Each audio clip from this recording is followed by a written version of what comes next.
কাজিয়াতুল যুব সমাজের উদ্যোগে আয়োজিত আজকের এই ইসলামী মহাসম্মেলনের সম্মানিত সুযোগ্য সভাপতি, যার সাথে আমার দীর্ঘদিনের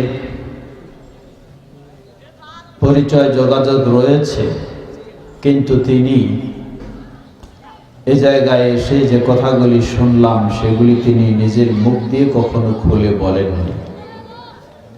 আপনারা জানেন, যিনি কোরআন ও সহিহ হাদিসের পথে দাওয়াত দেওয়ার জন্য এবং এই পথ বেছে নেওয়ার জন্য নিজের বাড়ি ঘর পর্যন্ত ছেড়ে চলে যেতে হয়েছে,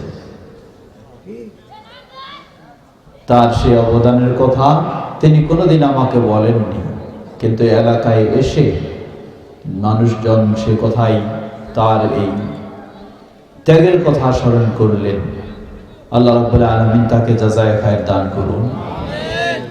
জীবনের শেষ পর্যায়ে পৌঁছে গেছেন, যতদিন আল্লাহ হায়াতে রাখেন যেন ঈমানের সাথে থাকতে পারেন এবং ঈমানের সাথে বিদায় হয়, আল্লাহ সেটি কবুল করে নিন। আমন্ত্রিত উলামায়ে কেরাম, বিশেষ করে কিছুক্ষণ আগে জ্ঞানগর্ভ বক্তব্য রাখলেন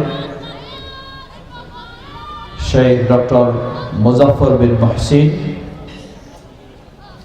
তার আগে মূল্যবান বক্তব্য রেখেছেন অধ্যাপক ডক্টর ইমাম হোসাইন। কিছুক্ষণ আগে সুললিত কণ্ঠে কোরআনুল কারীমের মধুর তেলাওয়াত শুনলাম আমাদের শ্রদ্ধাভাজন বিশিষ্ট হাফেজে কোরআন মুসলিহুদ্দিন সাহেবের কাছে। আজকের এই মহাসম্মেলনের মাননীয় প্রধান অতিথি, অন্যান্য অতিথিবৃন্দ, সমবেত প্রাণপ্রিয় দিনী ভাই ও পর্দার আড়ালের বোনেরা, শুরুতে আবারও প্রশংসা জ্ঞাপন করছি সেই আল্লাহ সুবহানাহু ওয়া তাআলা, যার বিশেষ তৌফিকে গত রাতেই আমরা বৃষ্টি পেয়েছিলাম। অনেকেই আশা ছেড়ে দিয়েছিলেন যে এই সম্মেলন মনে হয় এই কঠিন আবহাওয়ার পরিস্থিতিতে করা সম্ভব নয়, কিন্তু আল্লাহ সুবহানাহু ওয়া তাআলা এক রাতে আবহাওয়াকে অনেক সুন্দর করে দিয়েছেন। বলুন আলহামদুলিল্লাহ। আল্লাহ সুবহানাহু ওয়া তাআলার কাছে দোয়া করছি, মানুষের আশিতে খুব কষ্ট স্বীকার করছে, নিশ্চয়ই এটি আল্লাহর আযাব। মানুষের অপরাধ যখন বেড়ে যায় তখন আল্লাহর পক্ষ থেকে এভাবে আযাব আসে। আমরা যেন আমাদের অপরাধ স্বীকার করে কোরআন ও সুন্নাহর আলোকে সঠিক ইসলামের পথে ফিরে আসার মাধ্যমে এই আযাব থেকে রক্ষা পেতে পারি। আল্লাহ আমাদের সবাইকে সে তৌফিক দান করুন। এই আযাব থেকে দেশকে রক্ষা করুন, মুসলিম উম্মাহকে রক্ষা করুন। বিশেষ করে আমরা নিয়মিতই শুনছি সামনে পিছনে দুই দেশেই মুসলিমেরা নির্যাতন শিকার হচ্ছে। আল্লাহর কাছে দোয়া করছি, হে আল্লাহ, সেই নির্যাতিত মুসলিমদেরকে নির্যাতন থেকে মুক্তি দান করুন, তাদেরকে ঈমান ইসলামের উপর ধৈর্য ধারণ করার তৌফিক দান করুন। যারা এই ষড়যন্ত্র শুরু করেছে তাদেরকে হয় মুসলিমদের প্রতি সদয় হওয়ার তৌফিক দিন, নয় তাদের ষড়যন্ত্রে তাদেরকে ধ্বংস করে দিন। যেমন এভাবে অতীতে মুসা আলাইহিস সালামের বিরোধী ফিরআউন, ইব্রাহিম আলাইহিস সালামের বিরোধী নমরুদ যুগে যুগে ইসলামের বিরোধিতা করতে, মুসলিমদের বিরোধিতা করতে নিজের ষড়যন্ত্রে নিজেরা ধ্বংস হয়েছে। আল্লাহ মুসলিমদেরকে সেভাবেই মুক্তি দান করুন, আর ষড়যন্ত্রকারীদেরকে তাদের ষড়যন্ত্রেই উপযুক্ত শিক্ষা দিয়ে দিন। সম্মানিত সমবেত দিনী ভাই ও বোনেরা, সেই আল্লাহ সুবহানাহু ওয়া তাআলার প্রশংসা, যিনি এই কঠিন শীতের মধ্যে এই গভীর রাতে বসে কোরআন এবং সুন্নাহর আলোচনা করার ও শোনার সুযোগ করে দিয়েছেন। সেই আল্লাহ সুবহানাহু ওয়া তাআলার প্রশংসা জ্ঞাপনার্থে বলি আলহামদুলিল্লাহ। প্রশংসা কার? এত সব কিছু শুনলেন, এরপরও মুখ দিয়ে আলহামদুলিল্লাহ বের হয় না? এত শক্ত হয়ে গেছে, এত কৃপণ হয়ে গেছে। প্রশংসা কার? যারা বলেন কার? যারা বলুন আলহামদুলিল্লাহ। অতঃপর অসংখ্য সালাত ও সালাম পেশ করছি প্রিয় রাসূল মুহাম্মদ সাল্লাল্লাহু আলাইহি ওয়াসাল্লাম, তার আসহাবে কেরাম, আহলে বাইত, শেষ দিবস পর্যন্ত তার প্রতিটি একনিষ্ঠ অনুসারীদের উপর। হাম সালাতের পরেই কৃতজ্ঞতা জানাচ্ছি যারা এই ইসলামী সম্মেলনের আয়োজন করেছেন, অর্থ দিয়ে, শ্রম দিয়ে, সময় দিয়ে এটিকে সফল করার চেষ্টা করেছেন। আপনারা উপস্থিত হয়েও সহযোগিতা দিয়েছেন। আল্লাহ সকলকে জাযায়ে খায়র দান করুন। এভাবে দিনী কাজে আরো বেশি বেশি আমাদেরকে অগ্রসর হওয়ার তৌফিক দান করুন। প্রিয় ভাইরা আমার, মাঝে মাঝে একটু ফাঁকা দেখা যায়, ফাঁকাটাকে একটু পূরণ করে নেওয়ার চেষ্টা করুন। সামনের দিকে এগিয়ে আসুন। যারা ডানে বামে ঘোরাফেরা করছেন, আমরা খুব দীর্ঘ রাত করব না, অতএব ঘোরাফেরা না করে বসে ভদ্র মানুষের মতো কিছু শুনে উপকৃত হওয়ার চেষ্টা করুন। কর্তৃপক্ষ আমাকে একটি বিষয় নিয়ে কথা বলতে স্মরণ করে দিয়েছেন। বিষয়টি হলো ঈমানের পরে মানুষের জীবনের সবচেয়ে গুরুত্বপূর্ণ যে ইবাদত, কি সেটি বলেন তো? যারা বলেন কি? কিয়ামতের দিন আউয়ালু মা ইউহাসাবুল আবদু বিহি ইয়াউমাল কিয়ামাহ আস-সালাহ। কিয়ামতের কঠিন বিভীষিকাময় দিনে সর্বপ্রথম যেই বিষয় নিয়ে জিজ্ঞাসিত হবেন আপনি, আপনার হিসাব নেওয়া হবে, সেই বিষয়টি কি? যারা বলেন কি?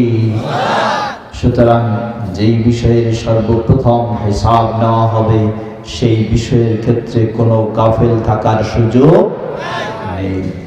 আমরা যেন সকলেই সচেতন হতে পারি। আল্লাহ আমাদের তৌফিক দান করুন। বলুন আল্লাহুম্মা আমিন। প্রিয় ভাইরা আমার, এ মাসের এই শুরুর দিকে সফর ছিল মালয়েশিয়ায়।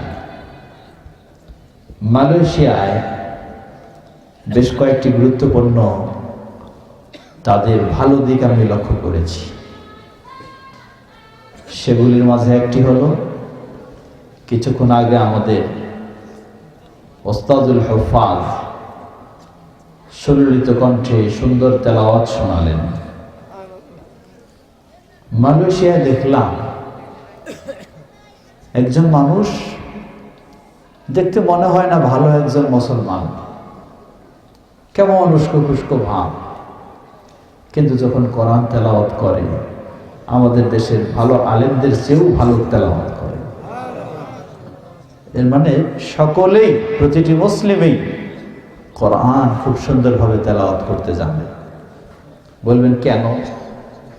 এর কারণ হল গোটা দেশের শিক্ষা নীতির মধ্যে রয়েছে স্কুল কলেজ যেখানেই পড়ো তাকে বাধ্যতামূলক কোরআন শিখতে হবে। শুধু কোরআন শেখা নয়, সকলকে কয়েক পারা কোরআন মুখস্থ করতে হয়। যার কারণে অফিসার বলেন আর সাধারণ বলেন, যেই বলেন, সকলেই, যারাই একটু স্কুল কলেজে পড়ালেখা করেছে, সকলেই সুন্দরভাবে কোরআন তেলাওয়াত করতে জানে। আমাদেরও যদি পরিবেশ সেই ধরনের হতো, কতই না সুন্দর হতো।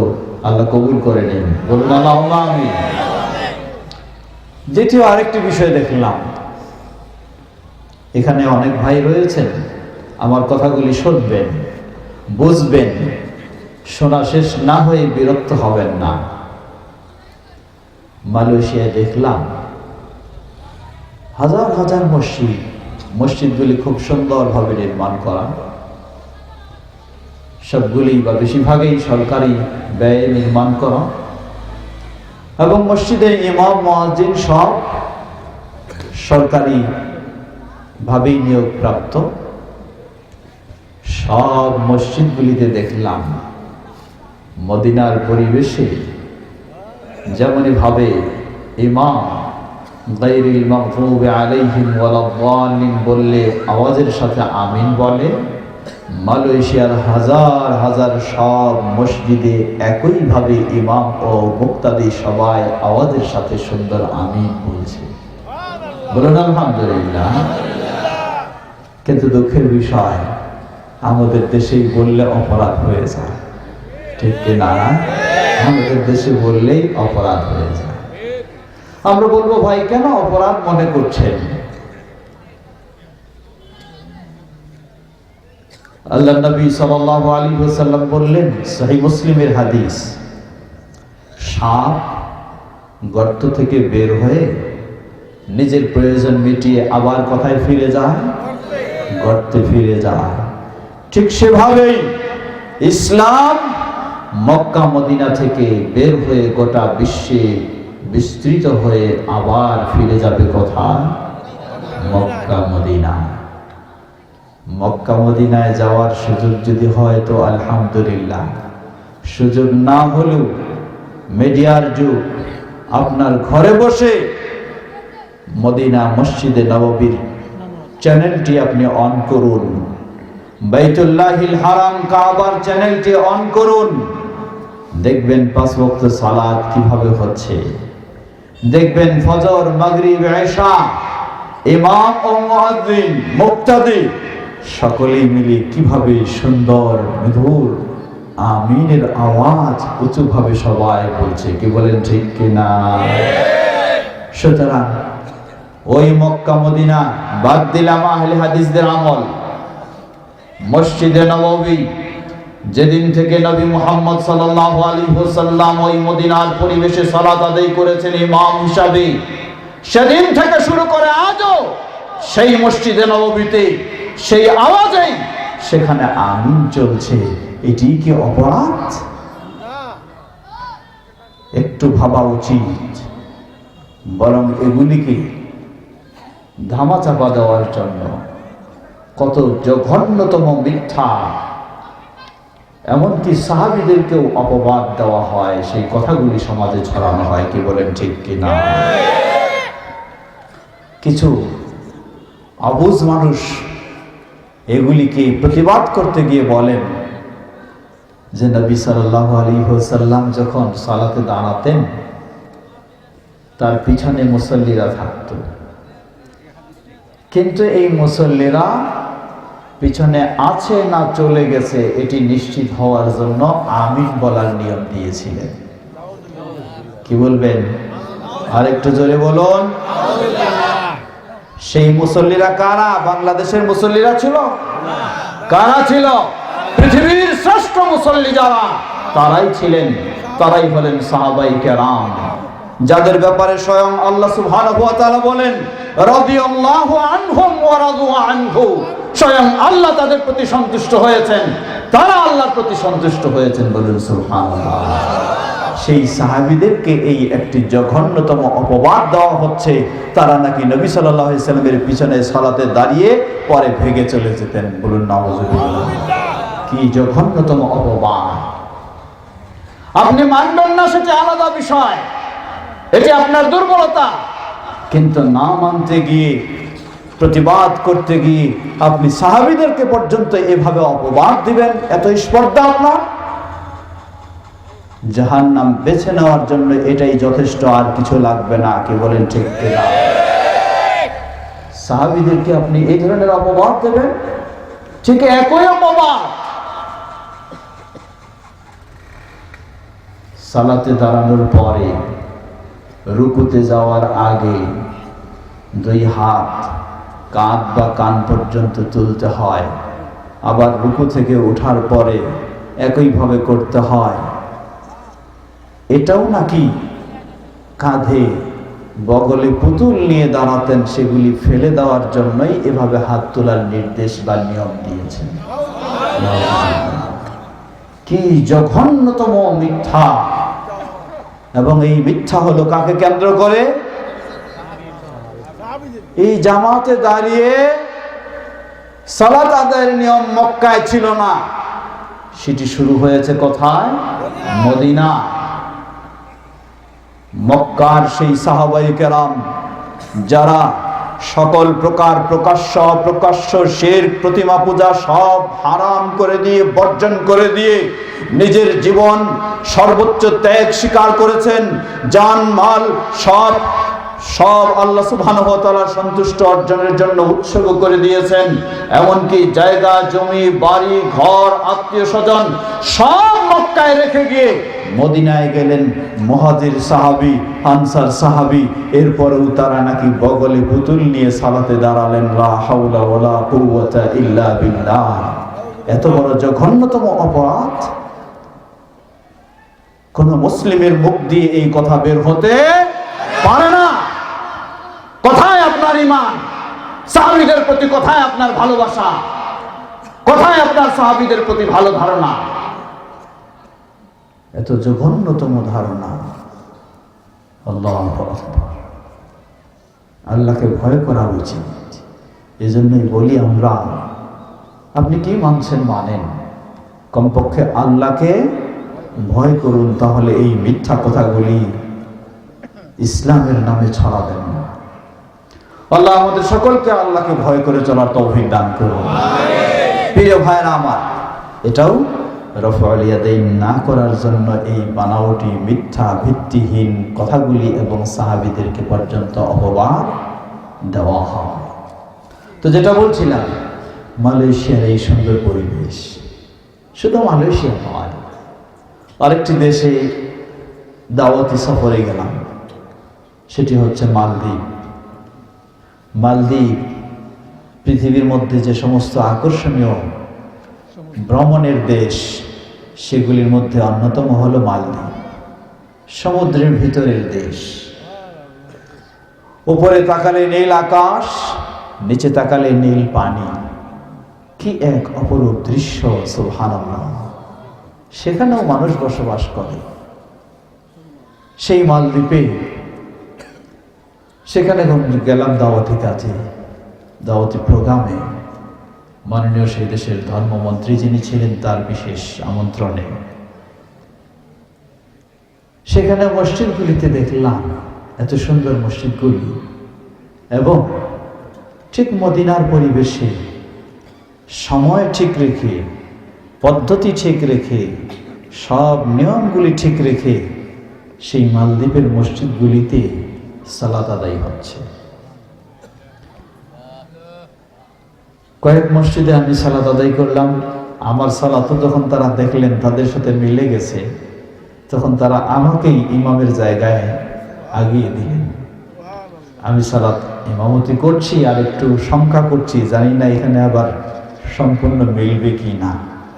দেখলাম যে আলহামদুলিল্লাহ, আমরা যেভাবে সহিহ হাদিসের আলোকে পড়তে চাই ঠিক সেভাবেই তাদের সাথে মিলে গেল। আমি তাদেরকে জিজ্ঞাসা করলাম, এই মালদ্বীপের রাজধানীর মসজিদগুলিতে এভাবে দেখছি, আপনাদের গোটা দেশের অন্যান্য মসজিদের অবস্থা কি? তারা বললেন, শুধু এই রাজধানীর মসজিদ নয়, আমাদের গোটা দেশে এমন কোন মসজিদ পাওয়া যাবে না যেই মসজিদে এই পদ্ধতিতে সালাত আদায় হয় না। বলুন সুবহানাল্লাহ, বলুন আলহামদুলিল্লাহ। গোটা দেশ এই পদ্ধতিতেই সালাত আদায় হয়। সুতরাং বাংলাদেশে এই কুমিল্লার কিছু কিছু জায়গায় হয়তো সেই পদ্ধতি নেই, তাই মনে করবেন না বিশ্ব বোধে কোথাও নেই। বরং অনেক সময় বলে থাকি, আমাদের ভাইয়েরা খুব মাযহাবের গুরুত্ব দেন, মাযহাব ফরজ করে দেন। আচ্ছা, মাযহাব ফরজ করলেন বুঝলাম, আপনি কি মাযহাবের সালাতের নিয়মটা দেখবেন না? প্রসিদ্ধ মাযহাব কয়টি? 4টি। ভালো করে বুঝবেন। 4 মাযহাব। শাফি মাযহাবে আওয়াজের সাথে আমিন বলার নিয়ম, মালিকি মাযহাবে আওয়াজের সাথে আমিন বলার নিয়ম, হাম্বলি মাযহাবে আওয়াজের সাথে আমিন বলার নিয়ম। 4টি মাযহাব। এর মধ্যে কয়টিতে? বলুন কয়টিতে? এর মানে হলো 75% আওয়াজের সাথে আমিন বলার নিয়ম মাযহাবের জগতেও রয়েছে। কি বলেন, ঠিক কিনা? যেখানে 75% রয়েছে আর সেখানে 25% নাই, সেটি দিয়েই আপনি সব না করে দিতে চান, এটি তো আপনার দাবিতেও টিকে না। যেই মাযহাবের দাবি আপনি দিচ্ছেন সেই মাযহাবের দাবিতেও আপনার টিকে না। কে বলেন ঠিক কিনা? তাই ভাইদেরকে আমরা অনুরোধ জানাবো, আপনাদের প্রতি আমাদের কোনোই বিদ্বেষ নেই, কোনোই রাগগোসা নেই। আপনাদের কথাটাই আপনারা একটু ভেবে দেখার চেষ্টা করুন, তাহলেই হয়তো আমাদের সাথে মিলে যাবে। কি বলেন ঠিক কিনা? তাহলে মিলে যাবে। চার মাযহাবে খুঁজে দেখুন, শাফিঈ মাযহাবে, মালিকি মাযহাবে, হাম্বলি মাযহাবে রুকুর আগে 2 হাত তুলতে হয়, রুকুর পরে 2 হাত তুলতে হয়। 75% মাযহাবে রাফউল ইয়াদাইন নবী সাল্লাল্লাহু আলাইহি ওয়াসাল্লাম ও সাহাবীদের সুন্নাহ অনুযায়ী রয়েছে। 25% মাযহাবে নাই, তাই বলে 75% কে আপনি নাকচ করে দিবেন, এমনটা তো কখনো হতে পারে না। মাযহাবের জগতেও এটা 75% এর আমল।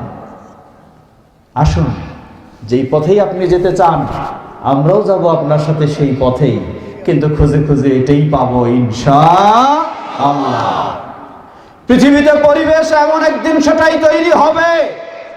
নবী মুহাম্মদ সাল্লাল্লাহু আলাইহি ওয়াসাল্লাম সুসংবাদ দিয়েছেন, আজকে নবী সাল্লাল্লাহু আলাইহি ওয়াসাল্লামের রেখে যাওয়া ইসলাম থেকে যারা ইসলামের দাবি করছে, অনেকেই সেই ইসলাম থেকে দূরে সরে গেছি। ইসলাম যেন আজকে সবাই নিজের মতো তৈরি করে নিতে সেজেছি। প্রতি পীর সাহেবের ভিন্ন ভিন্ন ইসলাম, ঠিক কিনা? প্রতি পীর সাহেবের ভিন্ন ভিন্ন ইসলাম, ভিন্ন ভিন্ন তরিকায় ভিন্ন ভিন্ন ইসলাম। ইসলাম তো একজনেরই। কার? ইন্নাদ-দীনা ইনদাল্লাহিল ইসলাম। ইসলাম এসেছে আল্লাহর পক্ষ থেকে। কাউরে রং দেওয়ার সুযোগ নেই, রঙিন করার সুযোগ নেই। আল্লাহ যেই রং দিয়ে ইসলাম দিয়েছেন সেই রঙেই ইসলামকে মেনে চলতে হবে। সেই পরিচয়টাই নবী মুহাম্মদ সাল্লাল্লাহু আলাইহি ওয়াসাল্লাম তার বিদায় হজ্জের ভাষণে স্পষ্টভাবে তিনি জানিয়ে দিলেন। তিনি বললেন, জেনে রাখো, তারাকতু ফীকুম আমরাইন লাম তাদিল্লু মা তামাসসাকতুম বিহিমা কিতাবাল্লাহি ওয়া সুন্নতি। আমি তোমাদের মাঝে আছি, আমাকে সামনে রেখে তোমরা ইসলাম মেনে চলছো। পরিস্থিতি এমন একদিন হয়ে যাবে আমাকে তোমরা সামনে পাবা না, বিদায় ঘটে যাবে। আমার বিদায় ঘটে গেলেই কি ইসলাম বিদায় হয়ে যাবে? আল্লাহ সুবহানাহু ওয়া তাআলা যতদিন ইসলামকে রাখবেন ততদিন পৃথিবীর বুকে ইসলাম থাকবে। সুতরাং ইসলামের উপর প্রতিষ্ঠিত হতে হলে, হেদায়েতের উপর থাকতে হলে, তারাকতু ফীকুম আমরাইন লাম তাদিল্লু মা তামাসসাকতুম বিহিমা কিতাবাল্লাহি ওয়া সুন্নতি। তোমাদের মাঝে রেখে গেলাম মাত্র 2টি জিনিস। যতক্ষণ পর্যন্ত এই 2টি জিনিসকে আঁকড়ে ধরবে কখনো পথভ্রষ্ট হবে না। সেই 2টি জিনিস হলো, একটি হলো মুজাদ্দিদিয়া তরিকা, আর একটি নকশবন্দিয়া তরিকা। তা না? তাহলে একটি কাদেরিয়া তরিকা আর একটি চিশতিয়া তরিকা? তাও না। তাহলে একটি সাবেরিয়া আর একটি কাদেরিয়া তরিকা? তাও না। তাহলে একটি হলো হানাফি মাযহাব আর একটি মালিকি মাযহাব? তাহলে একটি শাফি মাযহাব অপরটি হাম্বলি মাযহাব? আল্লাহু আকবার। তাহলে কেন এসব নিয়ে এত তর্ক বিতর্ক? কেন এসব নিয়ে এত ব্যস্ততা, এত গবেষণা, এত চিন্তা কেন? আল্লাহ রাসূল সাল্লাল্লাহু আলাইহি ওয়াসাল্লাম বললেন, তোমাদের মাঝে রেখে যাচ্ছি মাত্র 2টি জিনিস। যতক্ষণ পর্যন্ত সেই 2টিকে আঁকড়ে ধরবে কখনো পথভ্রষ্ট হবে না। একটি হলো কিতাবুল্লাহ, আল্লাহর কিতাব, আর একটি হলো নবী মুহাম্মদ সাল্লাল্লাহু আলাইহি ওয়াসাল্লামের সুন্নাহ। লিল্লাহি তাকবীর, লিল্লাহি তাকবীর, লিল্লাহি তাকবীর। জেনে নিন, আপনার ডিগ্রি যত বড়ই হোক, হেদায়েতের মাপকাঠি হলো এই 2টি, আর অন্য কিছু নয়। হেদায়েতের মাপকাঠি এই 2টি। ফিরে আসতে হবে আপনাকে এই 2টিতেই। আফসোস করে বলতে হয়, আমরা তো সবাই মারা যাব, তাই না? মারা গেলে কবরে যখন রাখা হবে বলা হবে বিসমিল্লাহি ওয়া আলা মিল্লাতি ইমাম শাফিঈ, ওয়া আলা মিল্লাতি ইমাম আহমদ বিন হাম্বল, ওয়া আলা মিল্লাতি ইমাম মালিক, ওয়া আলা মিল্লাতি ইমাম আবি হানিফা। আল্লাহু আকবার। বলা হবে বিসমিল্লাহ ওয়া আলা মিল্লাতি রাসূলিল্লাহ। বলুন সুবহানাল্লাহ, সুবহানাল্লাহ। তাহলে ঝগড়া হলে হতে হবে এই বিষয় নিয়ে, অন্য কোনো বিষয় নিয়ে নয়। গবেষণা হলে হতে হবে এই বিষয় নিয়ে। রাসূলুল্লাহ সাল্লাল্লাহু আলাইহি ওয়াসাল্লামের বিষয়টাকেই নিখুঁতভাবে নির্ভেজালভাবে বের করে নিয়ে এসে আমল করার জন্যই হতে হবে ঝগড়া। কি বলেন ঠিক কিনা? এজন্যই হতে হবে আপনার জীবনটাকে শেষ করা। কিন্তু তা না হয় যেটা নয় সেটা নিয়েই আজকে আমরা ব্যস্ত। আল্লাহর কাছে কি জবাব দেব একটু ভেবে দেখুন, একটু চিন্তা করুন। যেতে হবে সবাইকে, তবে বড় বড় পীর সাহেব হলে আল্লাহর কাছে মনে হয় না গেলেও চলতে পারে। কবরের দ্বিতীয় প্রশ্ন তো অবশ্যই হবে, তুমি কোন ইমামের অনুসারী ছিল, কোন মাযহাবের অনুসারী ছিল, কোন তরিকার উপরে ছিল? প্রশ্ন হবে না? জেনে নিন, সহজ বিষয়। একজন মানুষ যদি এটাই ভাবে তাহলে তার কাছে স্পষ্ট যে এই সব নিয়ে আর এত ব্যস্ত হওয়ার সুযোগ নেই। ব্যস্ত হতে হবে সেটা নিয়ে যা আপনি কবরে এই প্রশ্নের সম্মুখীন হবেন। এটাই হলো আহলুল হাদিসদের দাওয়াত, এটাই আহলুল হাদিসদের আহ্বান। আহলুল হাদিসদের অন্য কোনো কথা নয়। আরেকটি বিষয় স্মরণ করে দেই, আজকে বিশ্বব্যাপী মুসলিমেরা নির্যাতিত, নিষ্পেষিত, ঠিক কিনা? এই নির্যাতন থেকে মুক্তির পথ কি? নির্যাতন থেকে মুক্তির পথ, এদিকে কে জানি বললেন ঐক্য। কথা কি ঠিক? হ্যাঁ, নির্যাতন থেকে মুক্তির পথ কাদের ঐক্য? মুসলিমদের ঐক্য। একটি বাস্তব বিষয় জানায়, 2018 সালের শুরুর দিকে আন্তর্জাতিক ইসলামী সংস্থা রাবিতা আল আলাম আল ইসলামী এর আয়োজনে মক্কা মুকাররমায় বাইতুল্লাহিল হারামের পাশেই একটি দুদিনব্যাপী ইন্টারন্যাশনাল কনফারেন্স অনুষ্ঠিত হয়। এই কনফারেন্সের আলোচ্য বিষয় ছিল মুসলিম উম্মার ঐক্য ও সংহতি। কিভাবে মুসলিম উম্মার মাঝে ঐক্য স্থাপন করা যেতে পারে। দুদিন ব্যাপী এই সম্মেলনে প্রায় 112টি রাষ্ট্রের বিশিষ্ট ইসলামী ব্যক্তিত্বদেরকে 1200 ইসলামী ব্যক্তিত্বদেরকে আমন্ত্রণ জানানো হয়েছিল।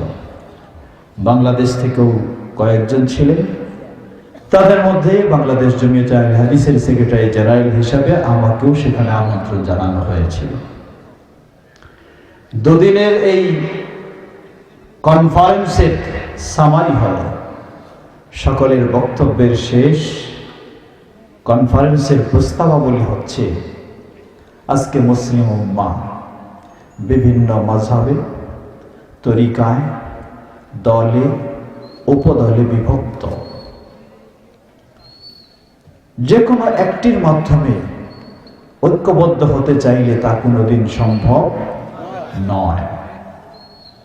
সুতরাং মুসলিম উম্মার ঐক্যবদ্ধ হওয়ার পথ হলো কোরআন এবং সুন্নাহর আলোকেই ঐক্যবদ্ধ হতে হবে। বলুন আলহামদুলিল্লাহ। আহলুল হাদিসদের আজকে আহ্বান হলো এটাই, গোটা বিশ্বের মুসলিমেরা ঐক্যের আহ্বান জানায়, কিন্তু কেউ কোনোদিন নিজের অবস্থান থেকে বের হয়ে আরেকজনের অবস্থানে যেতে রাজি না। কি বলেন ঠিক কিনা? মালিকি যিনি রয়েছেন তিনি ঐক্যের আহ্বান জানাচ্ছেন, তবে মালিকি মাযহাবের নিয়মে ঐক্য হতে হবে। হাম্বলি যিনি রয়েছেন ঐক্যের আহ্বান জানাচ্ছেন, তবে ঐক্য হতে হবে হাম্বলি মাযহাবের নিয়মেই। চিশতিয়া তরিকায় যিনি রয়েছেন ঐক্যের আহ্বান জানাচ্ছেন, তবে ঐক্য হতে হবে চিশতিয়া তরিকার অনুযায়ী। মুজাদ্দিদি তরিকায় যারা রয়েছেন ঐক্যের আহ্বান জানাচ্ছেন, তবে ঐক্য হতে হবে হবে মুজাদ্দিদি তরিকা অনুযায়ী। কিয়ামত পর্যন্ত এই ঐক্যের ডাক থাকলেও কোনোদিন ঐক্য সম্ভব হবে পশ্চিম কালেও নয়। কারণ আপনি তো আপনার মাযহাব ছেড়ে আমার মাযহাবে আসবেন না, আমি তো আমার তরিকা ছেড়ে আপনার তরিকায় যাব না। সুতরাং কোনোদিন এই ঐক্য সম্ভব নয়। তাহলে কি মুসলিম উম্মার ঐক্য অসম্ভব? জবাব না, অসম্ভব নয়। পথ কি? পথ হলো ওই 2 দিন ব্যাপী ইন্টারন্যাশনাল কনফারেন্সে যেই সর্বশেষ সামারি, মুসলিম উম্মার ঐক্য হলো কোরআন এবং সুন্নাহর আলোকে। এজন্য আমরা বলে থাকি, আজকে গোটা বিশ্বের মুসলিমেরা, এশিয়া মহাদেশের মুসলিমেরা যদি বলে ইসলাম মানেই হলো কোরআন এবং হাদিস, আফ্রিকার মুসলিমেরা বলবে ইসলাম মানেই হলো কোরআন এবং হাদিস, আমেরিকার মুসলিমেরা বলবে ইসলাম মানেই হলো কোরআন এবং হাদিস, ইউরোপের মুসলিমেরা বলবে ইসলাম মানেই হলো কোরআন এবং হাদিস। গোটা বিশ্বের মুসলিমেরা যখন বলবে ইসলাম মানেই হলো কোরআন এবং হাদিস, ইসলাম মানেই কোরআন এবং হাদিস মেনে চলতে হবে, ইসলাম মানেই হলো কোরআন হাদিসের দাওয়াত দিতে হবে, ইসলাম মানেই হলো কোরআন হাদিসের প্রচার প্রসার করতে হবে, ইসলাম মানেই হলো, ইসলামটাই হলো কোরআন হাদিসের আলোকে। যখন গোটা বিশ্বের মুসলিমেরা সকলেই একটি বক্তব্য দিবে, একটি চিন্তা করবে, একটি স্লোগান হবে, একটি আহ্বান হবে, তখনই সম্ভব হবে গোটা বিশ্বের মুসলিমদের ঐক্যবদ্ধ হওয়া। কি বলেন ঠিক কিনা? আজকে আহলুল হাদিসদের দাওয়াত হলো এটা। তাদের মন গড়া কোনো কিছু নেই। তারা বলে ইসলাম হলো কোরআন এবং হাদিসের আলো। ফিরে আসতে হবে কোরআন এবং সেই হাদিসের দিকে, তাহলেই সম্ভব হবে মুসলিম উম্মার ঐক্য। না হলে কোনোদিন ঐক্য সম্ভব হবে না। আল্লাহ সুবহানাহু ওয়া তাআলা আমাদেরকে সেই ঐক্যের পথেই চলার জন্য কোরআন এবং হাদিসকেই আঁকড়ে ধরার তৌফিক দান করুন। মনে রাখবেন, মুক্তির পথ একটি, তা হলো কোরআন এবং সুন্নাহ, আর কিছু নয়। আপনার পরিচয় যাই রাখুন, কিন্তু কোরআন এবং সুন্নাহর বাইরে কোনো সুযোগ নেই। তবে হাদিসের ক্ষেত্রে আপনাকে মনে রাখতে হবে, হাদিসটি যেন কি হয়? জোরে বলেন, কি হয়? এই কথা কে বলেছেন? নবী মুহাম্মদ সাল্লাল্লাহু আলাইহি ওয়াসাল্লাম বলেছেন। তার আগে বলেছেন স্বয়ং আল্লাহ সুবহানাহু ওয়া তাআলা। প্রসিদ্ধ 4 জন ইমামের মাঝে সর্বপ্রথম কে বলেছেন? তিনি বলেন, ইযা সাহাল হাদিস ফাহুয়া মাযহাবি। জেনে রাখো, পৃথিবীর যেই প্রান্তে, যেই সময়ে, যেই জায়গায় কোন হাদিস সহিহ বলে প্রমাণিত হবে, আমি আবু হানিফা বলছি সেটাই হলো আমার মত ও পথ। বলুন আলহামদুলিল্লাহ। যারা বলুন আলহামদুলিল্লাহ। আজকে আহলুল হাদিসদেরকে উল্টা বলা হয় যে এরা সহিহ সহিহ নিয়ে শুধু ব্যস্ত। আরে সহিহ সহিহ নিয়ে আমরা ব্যস্ত নয়। সেই প্রসিদ্ধ ইমাম আবু হানিফা রাহিমাহুল্লাহ মুসলিম উম্মাকে এই পথ দেখালেন। কি বলেন ঠিক কিনা? আমার একটি ছোট্ট বই রয়েছে, সুন্নাতে রাসূল সাল্লাল্লাহু আলাইহি ওয়াসাল্লাম ও 4 ইমামের অবস্থান। সেখানে প্রসিদ্ধ 4 জন ইমাম কিভাবে তারা কোরআন এবং সুন্নাহর অনুসারী ছিলেন, মুসলিম উম্মাকে সেই কোরআন এবং সুন্নাহর দিকেই তারা পথ দেখিয়েছেন, সে বিষয়গুলি তুলে ধরার চেষ্টা করেছি। সংগ্রহ করা সম্ভব হলে সংগ্রহ করে বিষয়গুলি একটু জেনে নেওয়ার চেষ্টা করব। অনেক সময় বলা হয় আমরা নাকি প্রসিদ্ধ ইমামদেরকে কি করি? মানি না। বললে তো অসুবিধা ছিল না, বলে গালি গালাজ করি। আসলে কি আমরা গালি গালাজ করি? যদি বলে কেমনে জিনা বললেন? জবাব, এখানে 3 জন 4 জন মানুষ আছে এই লাইনে, তাই না? এই মানুষেরা, এই 4 জনের মধ্যে কাউকে যদি অন্ধ অনুসরণ না করে, তাহলে সবাইকে কি দৃষ্টিতে দেখবে? সমান দৃষ্টিতে দেখবে। আর এই মানুষেরা কেউ যদি এই লোকটাকে অন্ধ অনুসরণ করে, তাহলে এই লোকটাকে ওইভাবে দেখবে না। আবার ওনাকে যদি কেউ অন্ধ অনুসরণ করে, তাহলে আমাকে ওইভাবে দেখবে না। একজন আরেকজনের প্রতি বিদ্বেষ তৈরি হয়ে যায়।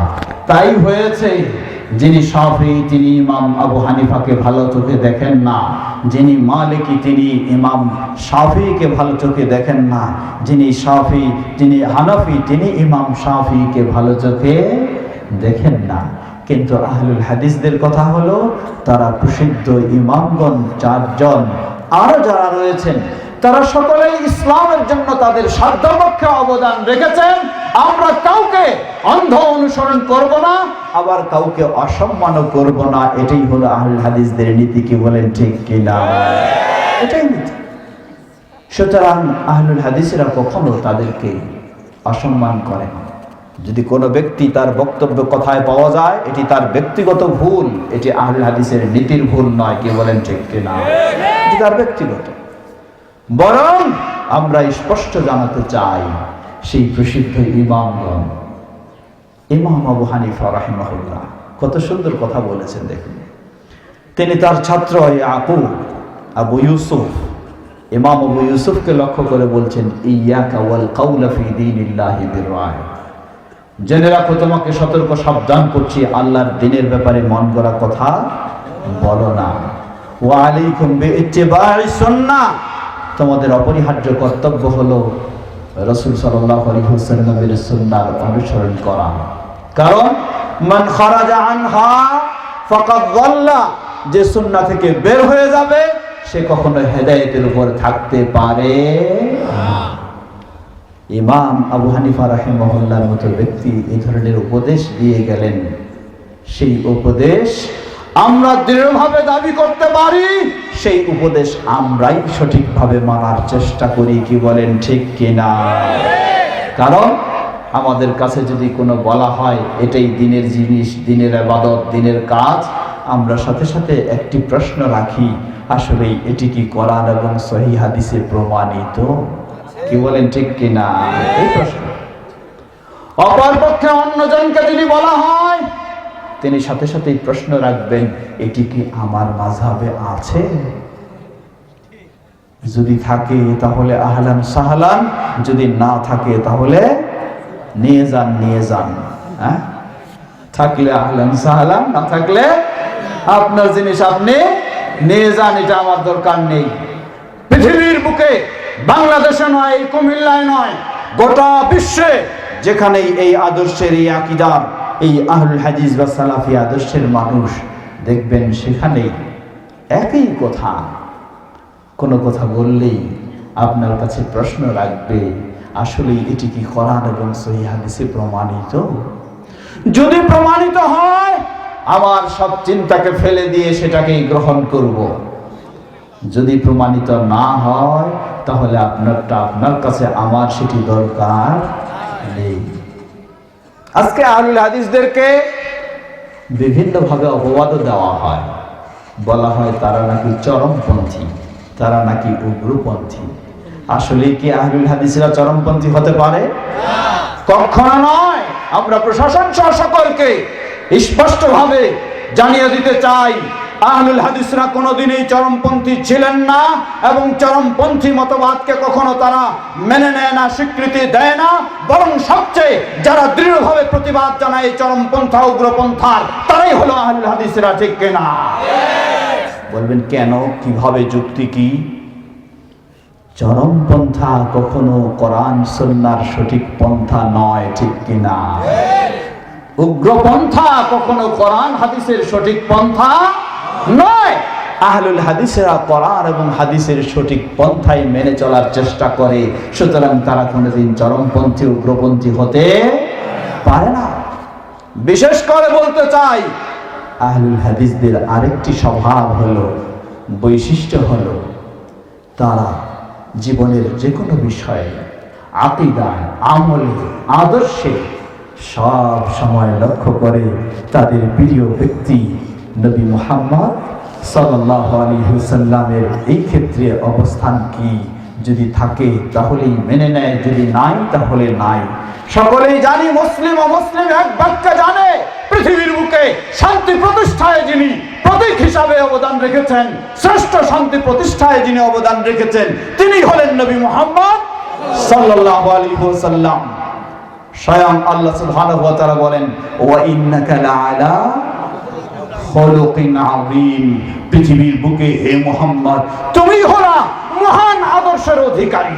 লিল্লাহি তাকবীর, লিল্লাহি তাকবীর, লিল্লাহি তাকবীর। যেই মহান আদর্শের অধিকারী নবী মুহাম্মদ সাল্লাল্লাহু আলাইহি ওয়াসাল্লাম মুসলিম অমুসলিম সকলের কাছে এক বাক্যে পরিচিত। তিনি কখনো সন্ত্রাসী, তিনি কখনো উগ্রপন্থা, তিনি কখনো চরমপন্থাকে স্বীকৃতি দেননি। কি বলেন ঠিক কিনা? আজকে আহলুল হাদিসরাই হচ্ছে সেই মুহাম্মদ সাল্লাল্লাহু আলাইহি ওয়াসাল্লামের অনুসারী। সুতরাং প্রকৃত আহলুল হাদিস কোনদিন চরমপন্থী বা উগ্রপন্থী হতে পারে। কিছু বিভ্রান্ত চিন্তার ব্যক্তি রয়েছে, তাদের মাঝে যদি দেখা যায় যে আওয়াজের সাথে আমিন বলে বা রুকুর আগে পরে হাত তোলে, তাহলে তারা যে আহলে হাদিস হয়ে গেছে এটি কখনো বলা যাবে না। এটি শত্রুতামূলক ভাবে বিশৃঙ্খলা সৃষ্টি করার জন্য এই ধরনের কিছু মানুষ পথ বেছে নিয়েছে। প্রশাসনকে এটাও স্মরণ করে দিতে চাই, প্রকৃতপক্ষে তারা কোরআন এবং সহিহ হাদিসের আলোকে নবী মুহাম্মদ সাল্লাল্লাহু আলাইহি ওয়াসাল্লামের অনুসারী, তারা কখনো উগ্রপন্থী চরমপন্থী হতে পারে না। প্রিয় ভাইরা আমার, কথা তো অনেক দীর্ঘ হয়ে যাচ্ছে, আপনারাও বোধহয় খুব বিরক্ত হয়ে যাচ্ছেন। খুব দীর্ঘ করব না, শেষ করতে চাই। যেহেতু আমাকে একটি বিষয় দেওয়া হয়েছিল, এখনো সে বিষয়ে প্রবেশ করতে পারিনি, কিছু ভূমিকা স্বরূপ কথা হলো। আসুন সেই বিষয়ের দিকে ফিরে যাই। বিষয়টি ছিল কি? যারা বলেন কি?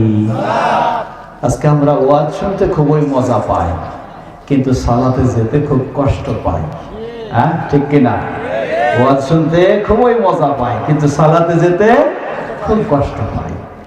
বক্তা যদি পাওয়া যায় আর যদি কিছু জাগরণী গায়, তাহলে তো মনে হয় বাথরুমের কাজটাও এখানেই সেরে ফেলবে। হ্যাঁ, যদি জাগরণী কিছু পাওয়া যায়। রাত 2টা-3টা পর্যন্ত ওয়াজ শুনি, ওই রাত্রিতেই ফজরের খোঁজ খবর থাকে না। এজন্য আমি বলি, ক্লিয়ার ভাবে বলি, রাত 12টার পরে কোনো মাহফিলে ওয়াজ করা জায়েজ হবে না। এটি শ্রোতাদের জন্য বসে থাকা ঠিক নয়, কোনো বক্তারও বক্তব্য দেওয়া উচিত নয়। আমার বক্তব্য দেওয়ার কারণে আপনার যদি কালকে ফজরের সালাত ছুটে যায়, এজন্য আমাকেও আল্লাহর কাছে জবাব দিতে হবে। আমাদের হয় কি, অনেক সময় বক্তারা তো আসেন কিসে? কন্ট্রাক্টে আসেন কন্ট্রাক্টে আসেন। এখন এই ধরনের একটা বাজেট কন্ট্রাক্ট হয়ে গেছে, এই ব্যক্তি সুযোগ পেলেন, তারে স্টেজে নিয়ে আসা হলো রাত 12টায়। এখন চিন্তা করে যে আমি 2টা ঘন্টা যদি না শুনাইতে পারি, তাহলে তো আমার বাজেটটা ঠিক থাকবে না।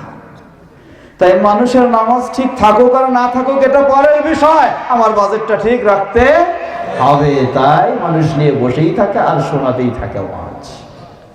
না, এটি কখনো বৈধ হবে না। কতই না সুন্দর সকলে মুমিনের পরিচয় দিচ্ছি, ফজরের সময় যদি খুঁজে না পাওয়া যায়, তাহলে মুমিনের পরিচয় বাকি থাকবে না। আমার কথা নয়, নবী মুহাম্মদ সাল্লাল্লাহু আলাইহি ওয়াসাল্লাম বলেন, আসকালুস সালাওয়াতি আলাল মুনাফিকিন সালাতুল ইশা ওয়া সালাতুল ফজর। মুনাফিকের কাছে সবচেয়ে ভারী সালাত হলো এশার সালাত, আর কোনটা? ফজরের সালাত সবচেয়ে ভারী সালাত। এর মানে ওই সময় যদি আপনার খুব কষ্ট হয়, সালাতে আসা সম্ভব না হয়, তাহলে বুঝতে হবে আপনার ঈমানটাও হারিয়ে গেছে। ঈমানটাও। ফজরের সময় কে কে মুনাফিকের পরিচয় দিতে প্রস্তুত আছেন? একটু হাত তোলেন তো দেখি। মাশাআল্লাহ, কেউ ভুল করে নাই। এবার দেখি ফজরের সময় কে কে মুমিনের পরিচয় দিতে প্রস্তুত আছেন? এবার হাত তোলেন তো দেখি। মাশাআল্লাহ, আল্লাহ আমাদের হাতকে কবুল করে নিন।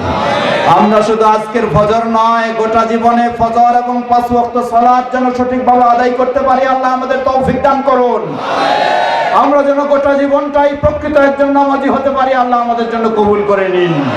আমরা যারা এখানে সমবেত হয়েছি, এভাবেই যেন জান্নাতুল ফেরদাউসে একত্রিত হতে পারি, আল্লাহ আমাদের জন্য কবুল করে নিন। হাত নামান। প্রিয় ভাইরা, সত্যি সালাত হলো একজন মুমিনের পরিচয়। আল্লাহ রাসূল সাল্লাল্লাহু আলাইহি ওয়াসাল্লাম বলেন, আল ফারকু বাইনাল আবদি ওয়াল কুফরি তারকুস সালাহ। একজন মুসলিম আর একজন অমুসলিমের মাঝে পার্থক্য হলো সালাত বর্জন করা। সালাত বর্জন হলে তাকে মুসলিম হিসাবে পরিচয় রাখা যায় না। 14 পুরুষ যত বড়ই দিনদার হোক, যত বড়ই বুজুর্গানে দিন হোক, কিন্তু তার যদি সালাত না থাকে তাকে মুমিন পরিচয় দেওয়া যায় না। সুতরাং প্রথম কথা হলো, অবশ্যই প্রতিটি মুসলিমকে 5 ওয়াক্ত সালাত আদায় করতেই হবে, বিকল্প কোনো পথ নেই। প্রসঙ্গক্রমে স্মরণ করে দিচ্ছি, একজন মানুষ বয়স হয়ে গেছে 15 বছর, তরুণ ছেলে, সালাতের কোনো খোঁজ খবর নেই, খুব চাপ দিচ্ছেন বাবা মা, তবু পরিবর্তন হচ্ছে না। কেন? কারণটা কি? কারণ হলো আল্লাহ সুবহানাহু ওয়া তাআলা তার জন্য যে নিয়ম দিয়েছেন সেই নিয়ম বাবা মা পালন করেননি। আল্লাহ কি নিয়ম দিয়েছেন? আল্লাহ রাসূল সাল্লাল্লাহু আলাইহি ওয়াসাল্লাম বলেন, মুরু আওলাদাকুম বিস-সালাতি ওয়া হুম আবনাউ সাবঈন।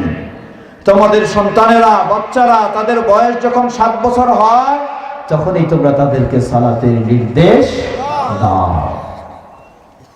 ওয়াদরিবুহুম আলাইহা ওয়া হুম আবনাউ 10। বয়স যখন 10 বছর হয়, সালাতের কোনো গুরুত্ব দিচ্ছে না, তাহলে তাদেরকে শাসনের ব্যবস্থা নিতে হবে। প্রিয় ভাইরা, আল্লাহর এই নির্দেশ যা রাসূলের মাধ্যমে এসেছে, যদি আমরা প্রতিটি বাবা মা পালন করি তাহলে আমরা দৃঢ় বিশ্বাস রাখতে পারি এই ছেলে কখনো ভবিষ্যতে বেনামাজি হবে না। মনে রাখবেন, প্রতিটি জিনিসের সাথে আরেকটির সুসম্পর্ক রয়েছে। আপনার ছেলে বা মেয়ে যদি বেনামাজি হয়, ঠিক মতো সালাত আদায় না করে, তাহলে এই ছেলে মেয়ে পিতামাতাকে কাঁদাবে একদিন দুনিয়াতে এবং আখেরাতে, ঠিক কিনা? যারাই পিতামাতার অবাধ্য, খোঁজ নিয়ে দেখুন। আজকেও জুমার খুতবায় এই ঘটনাটি বাধ্য হয়ে বললাম। রাজধানী, আধুনিক রাজধানী হচ্ছে ঢাকা উত্তরায়।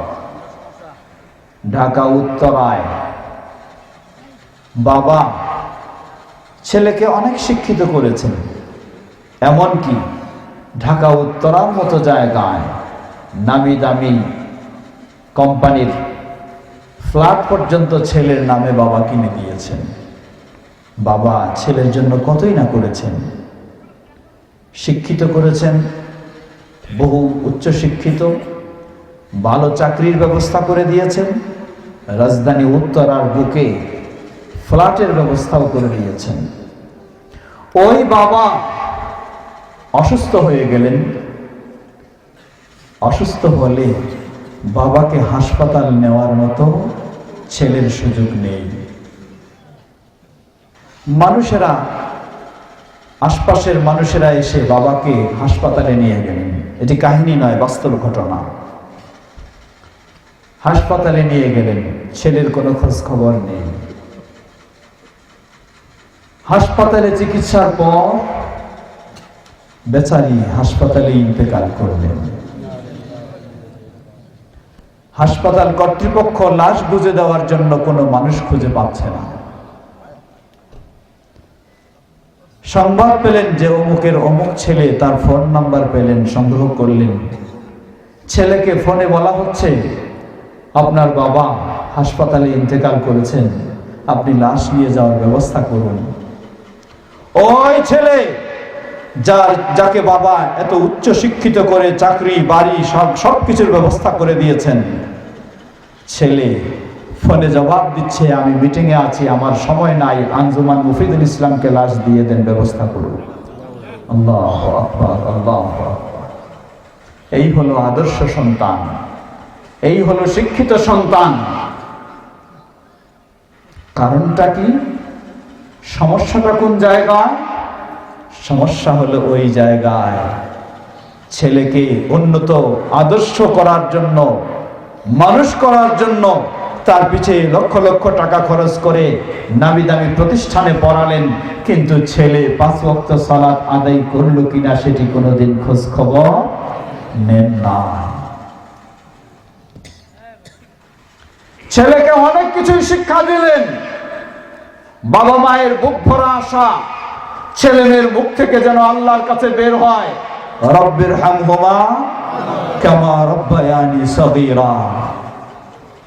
সেই রব্বির হামহুমা কামা রব্বায়ানি সগীরা তো দূরের কথা, বাবার লাশ পর্যন্ত নিতে প্রস্তুত নয়, অন্যকে দিয়ে দিতে বলে।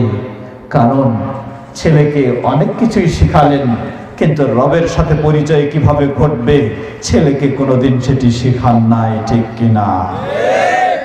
2019 সাল বিদায় নিতে চলেছে, সামনেই 2020 সাল। 2020 সালে আপনার ছেলে বা মেয়েকে উন্নত শিক্ষিত করতে বহু প্রতিষ্ঠান খুঁজে বেড়াচ্ছেন। আপনার ছেলে বা মেয়েকে কোরআন শিক্ষা দেওয়ার জন্য কয়জন শিক্ষক খুঁজেছেন? আপনার ছেলে বা মেয়েকে সে যেন আল্লাহকে চিনবে, আখিরাতকে ভয় করবে, এমন শিক্ষা দেওয়ার জন্য কতটুকু সময় তার জন্য বাজেট করেছেন? 2020 সালে আপনাকে ভাবতে হবে, আপনাকে সেই পরিকল্পনা নিতে হবে, না হলে ওই ছেলের মতো আপনার ছেলেও হয়ে যাবে একদিন। সুতরাং সকলকে অনুরোধ জানাবো, আল্লাহ সুবহানাহু ওয়া তাআলার বিধান, সন্তানকে যদি 7 বছরেই নামাজি বানানোর চেষ্টা করেন, 10 বছর হলে আরো গুরুত্ব দেন। যেই সন্তান আল্লাহর আনুগত্যশীল হবে, ওই সন্তান বাবা মারও আনুগত্যশীল হবে, জেনে নেবেন। আর যেই সন্তান বেনামাজি হবে, আল্লাহর অবাধ্য হবে, ওই সন্তান বাবা মারও অবাধ্য হবে। এটাই সাধারণ নিয়ম, মনে রাখবেন বিষয়টি। যেই সন্তান বাবা মার অবাধ্য হবে, ওই সন্তান দিয়ে সমাজের দেশেরও কোনো উপকার হতে পারে না, কি বলেন ঠিক কিনা? ওই সন্তান দিয়ে হবে না। সুতরাং আদর্শ নাগরিক তৈরি করতে চাইলেও ওই সন্তানদেরকে, নতুন প্রজন্মকে বানাতে হবে নামাজি, তাহলেই দেশের আদর্শ নাগরিক হবে, কি বলেন ঠিক কিনা? ডক্টর ইমাম হোসেন সাহেব বক্তব্য রেখেছিলেন, মাদক, নেশাগ্রস্ত ইত্যাদি হওয়ার বিষয়ে।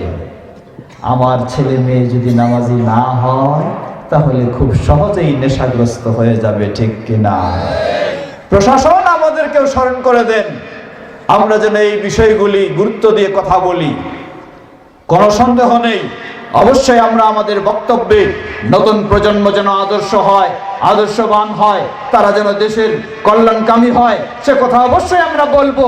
কিন্তু বলবো সঠিক পথে তাদেরকে পরিচালিত না করলে বলেও কোনো কাজ হবে না। আজকে স্কুল কলেজে দেখবেন, মুসলিমের সন্তান হোক আর যেই হোক, তার জন্য বিশেষ গুরুত্বের সাথে শিক্ষা দেওয়া হয়। তাকে নাচ গানের সাবজেক্ট একটা আছেই, সেটি শিক্ষা দেওয়া হয়, কি বলেন ঠিক কিনা? ওই মালয়েশিয়ার মতো ব্যবস্থা নেওয়া হোক, দেশের যে কোনো শিক্ষা প্রতিষ্ঠানে মুসলিম সন্তানকে কোরআন শিক্ষা দিতেই হবে বাধ্যতামূলক। তাহলে দেখবেন যে মাদকাসক্ত কমে যাবে, কি বলেন ঠিক কিনা? অটোমেটিক দূর হয়ে যাবে। সঠিক পথে আসুন, তাহলে দেখবেন দেশের পরিবর্তন, দেশের মানুষের আদর্শের পরিবর্তন, সবই সুন্দর হয়ে যাবে। নতুন প্রজন্ম সবই দেশের উপকারী, দেশের কল্যাণকর সন্তান হিসাবেই তৈরি হবে ইনশাআল্লাহ। প্রিয় ভাইরা আমার, একটি কথা প্রসঙ্গক্রমে এসে গেল, আফসোস লাগে। আল্লাহ রাসূল সাল্লাল্লাহু আলাইহি সাল্লাম বললেন, বাচ্চার বয়স যখন 7 বছর হয় তাকে সালাতের নির্দেশ দাও। এর মানে কি? আমি বাবা মসজিদে যাব, ছেলেকে বাড়িতে রেখে আসবো, মসজিদে নিয়ে আসবো না, তাই না? কারণ মসজিদে নিতে হলেই এই 7-8 বছরের ছেলেকে যদি মসজিদে নিয়ে যাই, ইমাম সাহেব, খতিব সাহেব তো মসজিদ থেকে বাইর করে দিবে। ছোট বাচ্চাদের তো মসজিদে স্থান নাই, ঠিক কিনা? আমাদের মসজিদগুলির অবস্থা এরকম না? আমাদের মসজিদগুলির অবস্থান হলো, ছোট বাচ্চাদের মসজিদের ভিতরে স্থান নাই। লা হাওলা ওয়ালা কুওয়াতা ইল্লা বিল্লাহ। এটি কখনো মুসলিমদের আদর্শ হতে পারে না। সহিহ মুসলিমের হাদিস একটি শুনুন, হাদিসটি সহিহ মুসলিমের হাদিস। নবী সাল্লাল্লাহু আলাইহি ওয়াসাল্লাম ফজরের সালাতে ইমামতি করলেন। সাধারণত ফজরের সালাতের কেরাত দীর্ঘ হয়, বড় হয়। নবী সাল্লাল্লাহু আলাইহি ওয়াসাল্লাম ফজরের সালাতের কেরাত খুব সংক্ষিপ্ত করলেন, খুব শর্টকাটে ছোট্ট সূরা দিয়ে ফজরের সালাত শেষ করে ফেললেন। সাহাবীরা অনেকেই আশ্চর্য হলেন, কি ব্যাপার, ফজরের সালাত তিনি দীর্ঘ কেরাত পড়েন আর আজকে ছোট সূরা দিয়ে শেষ করে ফেললেন। এক সাহাবী সাহস করে প্রশ্ন করেই বসলেন, হে আল্লাহ রাসূল সাল্লাল্লাহু আলাইহি ওয়াসাল্লাম, ফজরে আপনার কাছে দীর্ঘক্ষণ তেলাওয়াত শুনি, আজকে যেন তেলাওয়াতটি খুব ছোট্ট হয়ে গেছে, ব্যাপারটা কি? রাসূল সাল্লাল্লাহু আলাইহি ওয়াসাল্লাম বললেন, দেখো আজকেও ফজরে আমি বড় সূরা তেলাওয়াত করব, সেই প্রস্তুতি নিয়েই আমি বের হয়েছি। আমার মনে হয় এখানে যে গাড়িটা শব্দ করছে এটাকে ঠেলে ওইদিকে দেওয়ার চেষ্টা করুন তো, যারা দায়িত্বে রয়েছেন। এই গাড়ি হয়তো স্টার্ট হচ্ছে না, বারবার এখানে ডিস্টার্ব করছে, ওকে ওইদিকে ঠেলে দাও।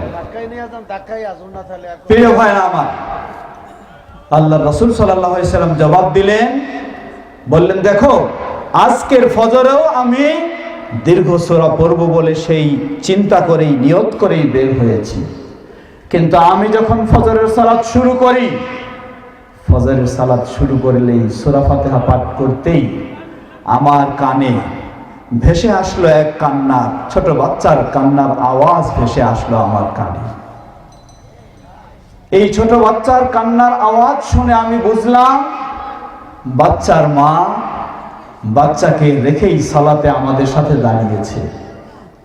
বাচ্চা তার মায়ের কোল থেকে নেমে গেছে, তাই বাচ্চা কান্না করছে। নবী সাল্লাল্লাহু আলাইহি ওয়াসাল্লাম রাহমাতুল লিল আলামিন, বুক ভরা তার দয়া, নবী সাল্লাল্লাহু আলাইহি ওয়াসাল্লাম বললেন, আমি সূরা কেরাতকে সংক্ষিপ্ত করলাম এজন্যই যাতে বাচ্চা তাড়াতাড়ি তার মাকে পেয়ে যায়। সুবহানাল্লাহ, আল্লাহু আকবার। বাচ্চা যেন তাড়াতাড়ি তার মাকে পেয়ে যায়, এজন্য আমি সালাতকেই সংক্ষিপ্ত করলাম। বললেন না, হে মা তুমি কেন বাচ্চাকে নিয়ে এসেছো, আমাদের সালাতের ডিস্টার্ব করেছো।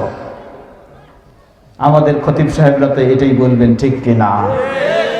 বরং আমাদের মুসল্লিদের মধ্যেও এমন রয়েছে, কোন বাচ্চাকে নিয়ে আসে যদি কাঁদতে দেখে, যেই লোকটা নিয়ে আসছে তার মনে হয় কি যে বড় অপরাধ করে ফেলেছে, মনে হয় খালি অপেক্ষা কখন সালাম শেষ হবে আর তারে ধরবে। এটি কখনো হওয়া উচিত নয়।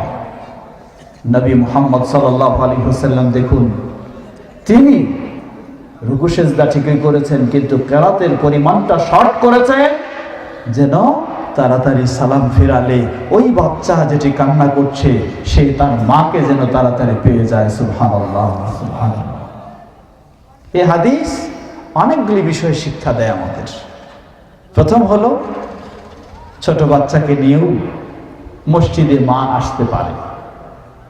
দ্বিতীয়, নবী সাল্লাল্লাহু আলাইহি ওয়াসাল্লামের জামাতে গ্রহণ করেছিলেন কে? মা। কে অংশগ্রহণ করেছিলেন? মা। এই যুগে তো মসজিদে নারীদের যাওয়ার অধিকার নাই। হ্যাঁ, এই যুগে অধিকাংশ মসজিদে আমাদের দেশে নারীদের যাওয়ার অধিকার নাই। বাজারে যাওয়ার অধিকার রয়েছে, মেলাতে যাওয়ার অধিকার রয়েছে, পার্কে যাওয়ার অধিকার রয়েছে, কিন্তু মসজিদে যাওয়ার অধিকার আলেম সমাজ বন্ধ করে দিয়েছে হারাম ফতোয়া দিয়ে। কি বলেন, ঠিক কিনা? নারী অধিকার নষ্ট করা, এটি একটি অধিকার নষ্ট করা। ইসলাম নারীকে অধিকার দিয়েছে, নারীকে ইসলাম নির্দেশ দেয়নি মসজিদে 5 ওয়াক্ত সালাতে যেতে হবে, কিন্তু অনুমতি দিয়েছে যদি মসজিদে সুব্যবস্থা থাকে, জুমার দিন বা যখন সুযোগ পাবে তখন একজন মেয়ে মানুষ মসজিদে যেতে পারে, এটি তার অনুমতি রয়েছে, এটি তার অধিকার রয়েছে। প্রিয় ভাইরা, সুতরাং আমাদের জীবনে সব সময় মনে রাখতে হবে সালাত এর বিকল্প কোনো পথ নেই। মানুষ যেন পরবর্তীতে নামাজি হয়, সালাতে পাবন্দি হয়, এই জন্য ছোট বয়সেই তাকে আমাদের প্রশিক্ষণ দিয়ে, গুরুত্ব দিয়ে নামাজি বানানোর চেষ্টা করতে হবে। আমরা অনেক সময় নিজেরাই শুধু মসজিদে যাই, এই ছোট্ট বাচ্চাদেরকেও আমরা মসজিদে নেওয়ার চেষ্টা করি না। আপনার ছেলেকে যদি আপনি হাত ধরে মসজিদে না নিয়ে যাবেন, তাহলে এই ছেলে হয় টিভির পর্দার সামনে বসে আছে, নয় আরেক দিকে দুষ্টামি করছে। কি বলেন, ঠিক কিনা? তাই তাকে আপনাকে নিয়ে যেতে হবে। প্রিয় ভাইরা আমার, মনে রাখবেন আরেকটি বিষয়, নিজেরাও অনেক সময় মসজিদের দিকে যাচ্ছি, আযান হয়ে গেছে, কিন্তু শুধু নিজেই যাচ্ছি, ডানে বামে মানুষ দেখলেও কিছু বলছি না। আবার যদি কাউকে বলি যে ভাই চলেন সময় হয়ে গেছে মসজিদে যাই, কি জবাব দেয় জানেন? বলেন নামাজ না পড়লেও আমার ঈমান ঠিক আছে। এই জবাব আছে না আপনাদের এদিকে? হ্যাঁ, জবাব দেয় যে নামাজ না পড়লেও আমার ঈমান ঠিক আছে। হাজি, নামাজ না পড়লে তোমার ঈমান ঠিক থাকবে? আল্লাহ রাসূল সাল্লাল্লাহু আলাইহি ওয়াসাল্লাম বললেন, আল ফারকু বাইনাল আবদি ওয়াল কুফরি তারকুস সালাহ। মুসলিম ও মুসলিমের মাঝে পার্থক্য হলো সালাত। ছেড়ে দিলে মুসলিমের পরিচয় নাই, সালাত থাকলে মুসলিমের পরিচয়। আর তুমি বলছো নামাজ না পড়লেও আমার ঈমান ঠিক আছে। এটি হলো এক ভ্রান্ত তরিকার আকীদা। মুরজিয়া নামে এক ফিরকা, এক দল, সেই দলের আকীদা হলো ঈমানটা হলো শুধু কলবের ভিতরে, বাহ্যিক কোনো আমলের প্রয়োজন নাই, তাহলেও ঈমান ঠিক থাকে। এই মুরজিয়া, এই ভ্রান্ত দলের এই আকীদা, যদিও ওই দলটির নাম আমাদের সমাজের কেউ জানে না, কিন্তু তার আকীদা ঠিকই গ্রহণ করেছে। প্রিয় ভাইরা আমার, সবাই চেষ্টা করি নিজেরা মসজিদে যাব, আরেকজনকে যাওয়ার পথে দেখা হলে, যেই দোকান থেকে আপনি উঠে যাচ্ছেন, যারা রয়েছে তাদেরকে আপনি স্মরণ করে দিন, ভদ্রভাবে সুন্দরভাবে বলুন চলুন ভাই সালাতে যাই। যেই বন্ধুর সাথে, কলিগের সাথে অফিসে কাজ করছেন, তাকে একটু স্মরণ করে দিন। আপনার ছেলেকে স্মরণ করে দিন, আপনার ভাইকে স্মরণ করে দিন, আপনার প্রতিবেশীকে স্মরণ করে দিন। আল্লাহ রাসূল সাল্লাল্লাহু আলাইহি ওয়াসাল্লাম বলেন, মান দাল্লা আলা খাইরিন ফালাহু মিথলু আজরি ফাইলি। আপনি সালাতে যাচ্ছেন, আরেকজনকে যদি স্মরণ করে দিয়ে সালাতে নিয়ে যেতে পারেন, আপনার বলার কারণে যদি সে যায়, আল্লাহ রাসূল সাল্লাল্লাহু আলাইহি ওয়াসাল্লাম বললেন, ওই ব্যক্তি সালাত আদায় করে যে সওয়াব লাভ করবে, আপনি শুধু তাকে বলে নিয়ে গেছেন, এজন্য আল্লাহ সমপরিমাণ সওয়াব আপনাকে দান করবেন। সুবহানাল্লাহ। এটার নামই হলো দাওয়াতি কাজ। শুধু একটা প্রবাদ রয়েছে আমাদের সমাজে, বলা হয় আপ ভালো তো জগৎ ভালো। হ্যাঁ, নিজে ভালো হলে সব ভালো হয়ে যায় না, এই কথা ঠিক নয়। ইসলামের কথা হলো নিজেও ভালো হতে হবে, অন্যকেও ভালো করতে হবে। নিজেও খারাপ থেকে বিরত হতে হবে, অন্যকেও খারাপ থেকে বিরত করতে হবে। আল্লাহ সুবহানাহু ওয়া তাআলা সেই নির্দেশই দিয়েছেন। হাফেজ সাহেব স্মরণ করে দিলেন, আল্লাহ বলেন, ইয়া আইয়ুহাল্লাযীনা আমানু কু আনফুসাকুম ওয়া আহলিকুম নারা। ওহে যারা ঈমান এনেছ, যারা ঈমান এনেছ, নিজেদের এবং তোমাদের পরিবারের সকলকে জাহান্নামের আগুন থেকে রক্ষা করো। সুতরাং আপ ভালো তো জগৎ ভালো, এই নীতি ইসলামের নয়। ইসলামের নীতি হলো সকলকে নিয়েই ভালো হতে হবে। অতএব আমরা যেন সকলকে সেভাবে সালাতের দিকে নিয়ে যেতে পারি, আল্লাহ তৌফিক দান করুন। কথা দীর্ঘ করব না, আরেকটি জামাতের গুরুত্ব বলেই শেষ করছি। জামাত, পুরুষেরা একাকী সালাত আদায় করবে, এমনটা ইসলামের নিয়ম নয়। ইসলামের নিয়ম হলো সময় হলে মসজিদে আজান দিয়ে পুরুষেরা জামাতের সাথে সালাত আদায় করবে। নবী সাল্লাল্লাহু আলাইহি ওয়াসাল্লাম জামাতের কত গুরুত্ব দিয়েছেন দেখুন, বিভিন্ন বর্ণনা রয়েছে। তিনি তো নির্দেশ জারি করেছেনই, শাস্তির ঘোষণাও দিয়েছেন। তিনি বলেন যে আমার ইচ্ছা হয়, সহিহ মুসলিমের হাদিস, আজান হলে সালাতের সময় হয়ে গেলে আমার জায়গায় কাউকে দাঁড়িয়ে দেব ইমাম হিসাবে, আর আমি বাড়িঘরের দিকে যাব, যারা মসজিদে উপস্থিত হয়নি তাদের ঘরগুলি আগুন দিয়ে জ্বালিয়ে দিব। কত বড় কঠিন নির্দেশ। সেই অন্ধ সাহাবীকে নবী সাল্লাল্লাহু আলাইহি ওয়াসাল্লাম ছাড় দিলেন না। অন্ধ, চোখ দিয়ে দেখে না, রাস্তা চিনে না, রাস্তাও পরিষ্কার নয়। এসে বললেন, হে আল্লাহ রাসূল সাল্লাল্লাহু আলাইহি ওয়াসাল্লাম, আমি এমন একজন মানুষ, আল্লাহ আমার দৃষ্টিশক্তি দেননি, আমি দেখতে পাই না। আমার কোনো মানুষ নাই আমাকে হাত ধরে নিয়ে যাবে মসজিদে। মসজিদ থেকে আমার বাড়ির রাস্তাটাও পরিষ্কার নয়, আমাকে কি জামাতে উপস্থিত হতে হবে? নবী সাল্লাল্লাহু আলাইহি ওয়াসাল্লাম তাকে যেন ছাড় দিলেন, তোমার এত সমস্যা, তোমার ছাড় রয়েছে। বেচারা চলে যাচ্ছেন, আবার ডাকলেন, শোনো। বললেন, বলুন। আতাসমা'আন নিদা, তুমি কি আজান শুনতে পাও? বললেন, হে আল্লাহ রাসূল সাল্লাল্লাহু আলাইহি ওয়াসাল্লাম, আজান শুনতে পাই। বললেন, ফাআজিব, যদি আজান শুনতে পাও, তুমি অন্ধ হলেও, তোমার কেউ নিয়ে আসার লোক না থাকলেও, রাস্তা পরিষ্কার না থাকলেও তুমি জামাতে উপস্থিত হও। আল্লাহ, আজকে আল্লাহ আপনাকে দৃষ্টিশক্তি দিয়েছেন, আপনার রাস্তা আল্লাহ পরিষ্কার করে দিয়েছেন, আপনাকে সুস্থ রেখেছেন। কোন ভাবে আপনি জামাত থেকে বিরত থাকতে পারেন? স্মরণ করুন সহিহুল বুখারীর আরেকটি হাদিস। নবী সাল্লাল্লাহু আলাইহি ওয়াসাল্লামের জীবনের শেষ পর্যায়ে মাত্র 4 দিন বাকি রয়েছে পৃথিবীতে। 4 দিন পরেই তিনি পৃথিবী থেকে বিদায় নিয়েছেন। দিনটি ছিল বুধবার, দিবাগত রাত। এই বুধবারে ফজর, জোহর, আসর, মাগরিব পর্যন্ত তিনি মসজিদে গিয়ে ইমাম হয়ে সালাত আদায় করেছেন। এশার সময় যখন কাছে আসলো, নবী সাল্লাল্লাহু আলাইহি ওয়াসাল্লাম এতই অসুস্থ, শরীর যেন ব্যথায় জর্জরিত, এত ভারী হয়ে গেছে। উম্মুল মুমিনিন আয়েশা রাদিয়াল্লাহু আনহাকে জিজ্ঞাসা করলেন, আসাল্লান নাস, মানুষেরা কি সালাত আদায় করে ফেলেছে? উম্মুল মুমিনিন আয়েশা রাদিয়াল্লাহু আনহা বললেন, লা বাল ইয়ানতাযিরুনা লাক, হে আল্লাহর রাসূল সাল্লাল্লাহু আলাইহি ওয়াসাল্লাম, আপনাকে বাদ দিয়ে মানুষেরা সালাত আদায় করে ফেলবে, এটা তো হয় না। তারা সবাই মসজিদে আপনার জন্য অপেক্ষা করছে। নবী সাল্লাল্লাহু আলাইহি ওয়াসাল্লাম বললেন, পানি নিয়ে আসো। পানি আনা হলো। তিনি ওযু করলেন। ওযু করে তিনি দাঁড়ানোর চেষ্টা করছেন। ফাউগমিয়া আলাইহি, সাথে সাথে তিনি বেহুশ হয়ে পড়ে গেলেন। আল্লাহু আকবার।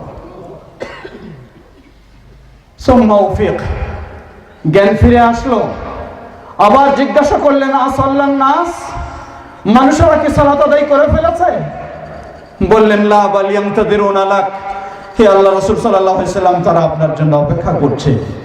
বললেন, পানি নিয়ে আসো। পানি নিয়ে আসা হলো। আবার তিনি ওযু করলেন। ওযু করে উঠার চেষ্টা করলেন। ফাউগমিয়া আলাইহি, দ্বিতীয়বারও তিনি জ্ঞান হারিয়ে পড়ে গেলেন। সম্ভব হলো না। জ্ঞান ফিরে আসলো। আবার জিজ্ঞাসা করলেন, আসাল্লান নাস, মানুষেরা কি সালাত আদায় করে ফেলেছে? বললেন, হে আল্লাহ রাসূল সাল্লাল্লাহু আলাইহি ওয়াসাল্লাম, তারা তো আপনার জন্য অপেক্ষা করছেন। তৃতীয়বার বললেন, পানি নিয়ে আসো। তৃতীয়বার ওযু করলেন। ওযু করে ওঠার জন্য চেষ্টা করলে ফাউগমিয়া আলাইহি, তৃতীয়বারও তিনি জ্ঞান হারিয়ে পড়ে গেলেন। আল্লাহু আকবার। জ্ঞান ফিরে আসলো। তিনি বুঝলেন আর সম্ভব নয়, মসজিদে যাওয়ার মতো গায়ে শক্তি নেই, সেই সুস্থতা নেই। আয়েশা রাদিয়াল্লাহু আনহাকে বললেন, মুরি আবা বকরিন ফালিয়ুসাল্লি বিন নাস, হে আয়েশা, যাও তোমার বাবা আবু বকরকে বলো, সেই আবু বকর যেন আমার জায়গায় দাঁড়িয়ে সালাত আদায় করে দেয়। আমার পক্ষে আর মসজিদে যাওয়া সম্ভব নয়। আল্লাহু আকবার। নবী মুহাম্মদ সাল্লাল্লাহু আলাইহি ওয়াসাল্লাম কিভাবে জামাতের গুরুত্ব দিলেন, যেমন তিনি নির্দেশ দিলেন, তেমন তিনি নিজেও সেই জামাতে অংশগ্রহণের চেষ্টা করলেন। নবী সাল্লাল্লাহু আলাইহি ওয়াসাল্লাম জীবনের শেষ মুহূর্তে তার কথা এটি উচ্চারিত হলো, আসসালাহ আসসালাহ ওয়ামা মালাকাত ইয়ামিন, আসসালাহ আসসালাহ, তোমরা সালাতের বিষয়ে যত্নশীল হও, সালাতের বিষয়ে গুরুত্ব দাও, সালাতের বিষয়ে কখনো গাফিল হইও না, তোমাদের অধীনস্থ কর্মচারীদের বিষয়ে সচেতন হও। প্রিয় ভাইয়েরা আমার, পর্দার আড়ালের বোনেরা, সকলকে স্মরণ করে দিতে চাই, ইসলামের ঈমানের পরে সবচেয়ে গুরুত্বপূর্ণ ইবাদত হলো সালাত। আমরা যেন গোটা জীবন সালাত সঠিকভাবে আদায় করতে পারি, আল্লাহ আমাদের তৌফিক দান করুন। ছোট্ট একটি হাদিস মা বোনদের বিষয়ে স্মরণ করেই মা বোনদের বিষয়ে বলে শেষ করতে চাচ্ছি। আমাকে কয়েকজন বলেছিলেন কয়েকটি বই এখানে পাওয়া যায়।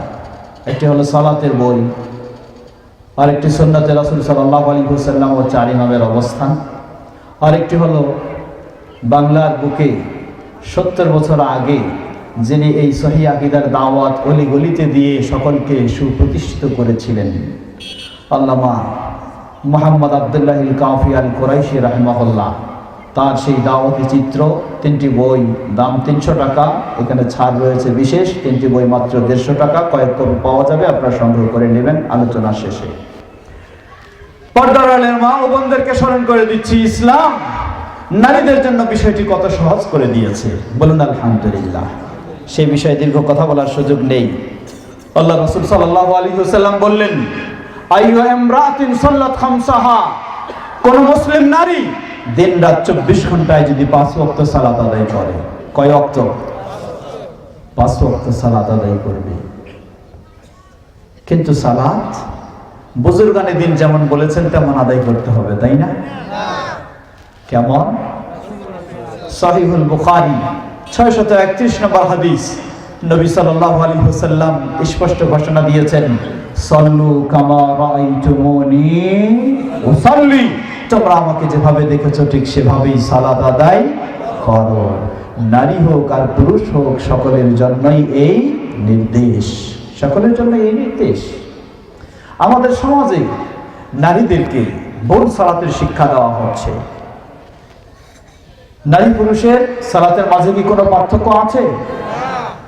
আপনারা বলেন নাই, আরেকজন বলে আছে। আমি বলি নাই এবং আছে, দুটাই ঠিক। বলেন কেমনে?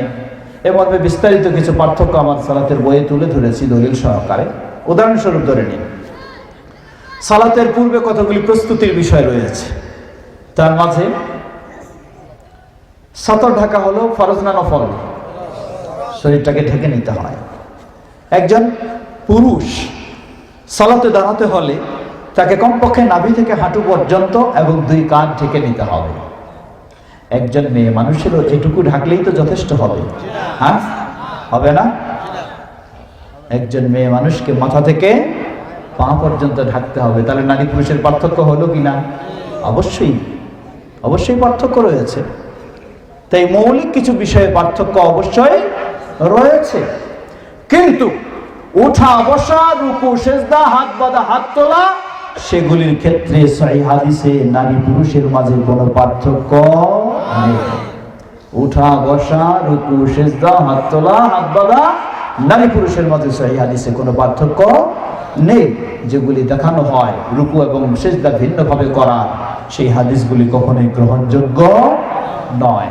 তাই বললাম আমরা, আল্লাহ রাসূল সাল্লাল্লাহু আলাইহি ওয়াসাল্লাম বলেন, কোন মুসলিম নারী দিন রাত 24 ঘন্টায় যদি 5 ওয়াক্ত সালাত আদায় করে, ওয়াসামাত শাহরাহা, রমাদানের সিয়াম পালন করে, ওয়াহাফিজাত ফারজাহা, পর্দার বিধান মেনে তার সতীত্ব সংরক্ষণ করে, ওয়া আতাআত যাওজাহা, শরীয়ত সম্মতভাবে স্বামীর আনুগত্য স্বীকার করে, কিলা লাহা দুখুলিল জান্নাতা বিআইয়ি বাবিন শি'তি, ওই মুসলিম নারীকে কিয়ামতের দিন বলা হবে, তুমি দুনিয়ার জীবনে কষ্ট করে এই গুণগুলি অর্জন করেছো, আজকে তোমার সামনে জান্নাতের সব দরজাগুলি উন্মুক্ত রয়েছে, যেই দরজা দিয়ে ইচ্ছা হয় তুমি সেটি দিয়ে জান্নাতে প্রবেশ করো। বলুন সুবহানাল্লাহ, আল্লাহু আকবার, আল্লাহু আকবার। নারীদের জন্য বিষয়টি কত সহজ। হে ভাইয়েরা আমার, নারীকে হয় আমার মা, নয় আমার সহধর্মিণী স্ত্রী, নয় আমার মেয়ে, নয় আমার বোন, এর বাইরে তো আর কেউ নয়। আমরা কি চাই না আমার মা, আমার বোন, আমার মেয়ে, আমার স্ত্রীকে কিয়ামতের দিন জান্নাতের যেই দরজা দিয়ে প্রবেশের সুযোগ দেওয়া হোক? অবশ্যই চাই। তাহলে আমাদেরকে সেই পথে যেন তারা চলতে পারে, এই জন্য অবশ্যই সহযোগিতা দিতে হবে। আমরা যেন তাদেরকেও সেই সহযোগিতা দিতে পারি, আল্লাহ আমাদের তৌফিক দান করুন। পরিশেষে সকলকে স্মরণ করে দিতে চাই, ভালো জিনিসের সব সময় পরিবেশটা কঠিনই থাকে, ভালো জিনিসের সামনে সবসময় বাধাটা বেশি থাকে, কি বলেন ঠিক কিনা? নবী মুহাম্মদ সাল্লাল্লাহু আলাইহি ওয়াসাল্লামের চেয়ে পৃথিবীতে কোনো ভালো মানুষ ছিল না। তিনি যখন ভালোর দাওয়াত দিলেন, তাওহীদের দাওয়াত দিলেন, নবী মুহাম্মদ সাল্লাল্লাহু আলাইহি ওয়াসাল্লামও বহু বাধার সম্মুখীন হয়েছিলেন। আজকে আপনিও এই তাওহীদের দাওয়াত দিলে বাধার সম্মুখীন হবেন। আমরা পরামর্শ দেব, ধৈর্যের পরিচয় দেবেন সব সময়। যে আপনাকে বাধা দিবে তার জন্য আল্লাহর কাছে আপনি বেশি দোয়া করুন। হেদায়েতের মালিক কে? আল্লাহ সুবহানাহু ওয়া তাআলা। আমরা যেন সেই সুন্দর পন্থা অবলম্বন করতে পারি। আর বিষয়টি মনে রাখতে হবে, বিক্ষিপ্ত হয়ে চললে চলবে না। আমাদের সকলকে আন্তরিকতার সাথে ঐক্যবদ্ধ হয়ে কাজ করতে হবে। বাংলাদেশে আহলে হাদিসদের মূল একমাত্র সংগঠন বাংলাদেশ জমিয়তে আহলে হাদিস সেই আহ্বানে জানাচ্ছে আমরা যেন সকলে পরস্পরে মিলে আন্তরিকতার সাথে একসাথে কাজ করতে পারি। আল্লাহ আমাদের সবাইকে সে তৌফিক দান করেন, বলুন আল্লাহুম্মা আমিন। প্রশ্ন আর কি দেরি করব? রাত তো অনেক হয়ে গেছে। আমরা যেন সে পথে অগ্রসর হতে পারি। আল্লাহ আমাদের সবাইকে সে তৌফিক দান করুন। প্রশ্ন বেশ কিছু রয়েছে, এতগুলি তো দেওয়া সম্ভব নয়। হ্যাঁ, আচ্ছা আচ্ছা, ঠিক আছে, আপনি নিয়ে যান। প্রশ্ন করেছেন শায়েখ, ইদানিকাল ইমাম মেহেদী আগমন সম্পর্কে অনেক বিতর্ক চলতেছে। কেউ কেউ বলতেছেন 2026 সালের মধ্যেই চলে আসবে। সুতরাং ইমাম মেহেদী আগমন প্রেক্ষাপট সম্পর্কে জানতে চাই। সবাই দাঁড়িয়ে গেছেন, এখন আর প্রশ্নের জবাব দেওয়ার পরিবেশ নেই, তাই আমি বসার জন্য কাউকে বলবো না। দাঁড়াইছেন যাবেন এখন, যেন আমরা ফজর পেতে পারি। সহজভাবে সংক্ষিপ্ত বলতে পারি, ইমাম মাহদীর আগমন, কিয়ামত কবে হবে, এই নিয়ে দু একজন ব্যক্তি কিছু সীমালঙ্ঘন করছেন, তারা বাড়াবাড়ি করছেন। কারণ কিয়ামত কখন হবে এটি গায়বী বিষয়। এই গায়বের তথ্য একমাত্র আল্লাহ সুবহানাহু ওয়া তাআলা জানেন। আর মানুষের মাঝে যাকে এই তথ্য আল্লাহ দিয়েছেন তিনি হলেন নবী মুহাম্মদ সাল্লাল্লাহু আলাইহি ওয়াসাল্লাম। নবী মুহাম্মদ সাল্লাল্লাহু আলাইহি ওয়াসাল্লাম ইমাম মাহদীর আগমন ঘটবে এই সংবাদ আমাদেরকে দিয়েছেন, কিন্তু কবে ঘটবে এই সীমারেখা তিনি আমাদেরকে উল্লেখ করেননি। তাই কিছু মানুষ সীমালঙ্ঘন করে তারা বলছিলেন 2019 সালের আগে বলছিলেন 2019 সালে নাকি ইমাম মাহদীর আগমন হবে। এখন 2019 চলে গেছে, এখন বাড়াইছে টাইম। তো এই ধরনের বাড়াবাড়ি হওয়া উচিত নয়। আমরা যেমন কিয়ামত কখন হবে না হবে নিশ্চিন্তায় থাকতে পারি না, কিয়ামতের ভয় সব সময় থাকতে হবে। কিন্তু কিয়ামতের ভয় যেমন সব সময় থাকতে হবে, আবার কিয়ামতের জন্য দিনকালও কোনো ঘোষণা দেওয়াও যাবে না। মধ্যম পন্থায় আমাদেরকে অবলম্বন করতে হবে। প্রশ্ন করেছেন গাজওয়ায়ে হিন্দ কি? গাজওয়ায়ে হিন্দ সম্পর্কে বিস্তারিত জানতে চাই। বিস্তারিত জানার এখন তো সুযোগ নেই। গাজওয়ায়ে হিন্দ, হিন্দে যে এক যুদ্ধ সংগঠিত হবে মুসলিম ও মুসলিমদের মাঝে, সেটি হয়েছে না বাকি রয়েছে, এ মর্মে আহলুল ইলমদের মাঝে বিভিন্ন মতামত রয়েছে।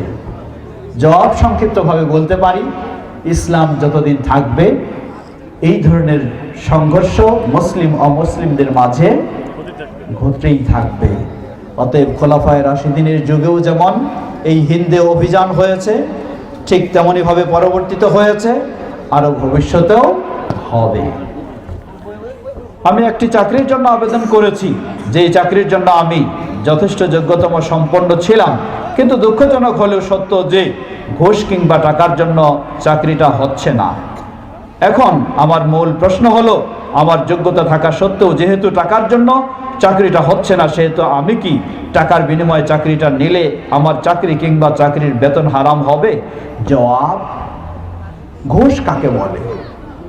ঘুষ বলা হয় ন্যায়কে অন্যায়ে পরিণত করার জন্য যা লেনদেন হয়, এটার নাম হলো ঘুষ।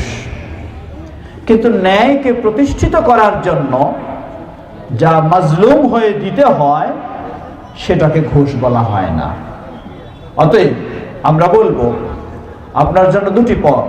প্রথম পথ হলো যদি এই পন্থা বর্জন করেই আপনি যোগ্য ঠিকই, মেধা তালিকাও এসেছেন, সবকিছুই ঠিক, এখন টাকা ছাড়া হচ্ছে না, এটা যদি বর্জন করতে পারেন, আল্লাহ রিজিকের মালিকের চেয়েও ভালো আপনার ব্যবস্থা করে দিতে পারেন।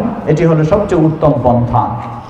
যদি তা আপনার জন্য সম্ভব না হয়, তাহলে আপনার জন্য আমরা বলবো, আপনি যখন যোগ্য বলে প্রমাণিত হয়েছেন, বাছাই যাচাই আপনি টিকেছেন, এখন পরিস্থিতি এমনই তৈরি হয়ে গেছে, কিছু না দিলে আপনি আপনার অধিকারটাও পাচ্ছেন না, বঞ্চিত হচ্ছেন, আপনার ন্যায্য অধিকারকে প্রতিষ্ঠা করতে পারছেন না, তাহলে এই ক্ষেত্রে কিছু দিতে হলেও আপনি মাজলুম হিসাবে দিয়েছেন, যারা নিয়েছেন তারা এটা ঘুষ নিয়েছেন, বা যারা নেবেন তাদেরটা হবে ঘুষ, আপনারটা ঘুষ হবে না। এটি হলো মাজলুম হিসেবে দেওয়া। অতএব এরপরেও যদি আপনি চাকরি বাকরি করে থাকেন, যথাযথ দায়িত্ব সঠিকভাবে পালন করেন, ইনশাআল্লাহ সেটি অপরাধী হবে না। আল্লাহু তাআলা আ'লাম। প্রশ্ন করেছেন সম্মিলিতভাবে মোনাজাত করা যাবে কি না। জবাব, সম্মিলিতভাবে মোনাজাত এটি তো একটি ব্যাপক প্রশ্ন। সালাতুল ইস্তিসকা, ইস্তিসকার নামাজ, বৃষ্টি চাওয়ার নামাজ, সেখানে সম্মিলিতভাবেই মোনাজাত করতে হয়। তাই আমরা বলবো, নবী সাল্লাল্লাহু আলাইহি ওয়াসাল্লাম থেকে সহিহভাবে যেই সমস্ত ক্ষেত্রে সম্মিলিত প্রমাণিত, সেই ক্ষেত্রে সম্মিলিত জায়েজ অবশ্যই, আর যেই সমস্ত ক্ষেত্রে সম্মিলিত প্রমাণিত নয়, সেই সমস্ত ক্ষেত্রে যেভাবে নবী সাল্লাল্লাহু আলাইহি ওয়াসাল্লাম থেকে প্রমাণিত সেভাবেই আমাদেরকে করতে হবে। প্রশ্ন করেছেন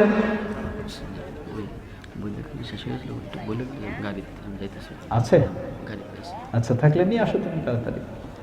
গাড়ির কাছে, হ্যাঁ কিছু বই এখানে যা ছিল শেষ হয়ে গেছে, সামনে গাড়ির কাছে কিছু হয়তো পাওয়া যেতে পারে, সেখানে নিতে পারেন। যারা বই পাননি, গাড়ির কাছে পাওয়া যাবে, সেখানে নিতে পারেন। সর্বশেষ প্রশ্ন, সূরা ফাতিহা পাঠে প্রত্যেকটা শব্দে 4 আলিফ টানা যাবে কি। জবাব, প্রত্যেক শব্দে 4 আলিফ টানবেন কেন? যেখানে 4 আলিফের টান আছে সেখানে 4 আলিফ টানবেন, যেখানে টান নাই সেখানে টান নাই। সেখানে টানতে গেলে যেমন ভুল, আর যেখানে টান রয়েছে সেখানে না টানলে তেমন ভুল। আমরা আজকে এখানে শেষ করছি, আর কোনো প্রশ্ন নিতে পারছি না। আল্লাহ আমাদের সবাইকে জাযায়ে খায়ের দান করুন। এত কষ্ট করে যারা এই সুন্দর আয়োজন করেছেন, আল্লাহ তাদেরকে জাযায়ে খায়ের দান করুন। ভবিষ্যতে যেন আবার এই ধরনের সুন্দর প্রোগ্রামে সকলে ঐক্যবদ্ধ হয়ে সহযোগিতা দিতে পারেন, আল্লাহ আমাদের সবাইকে সে তৌফিক দান করুন। আমার জন্য দোয়া করবেন যেন আল্লাহ দ্বীনের কাজ করার তৌফিক দান করেন।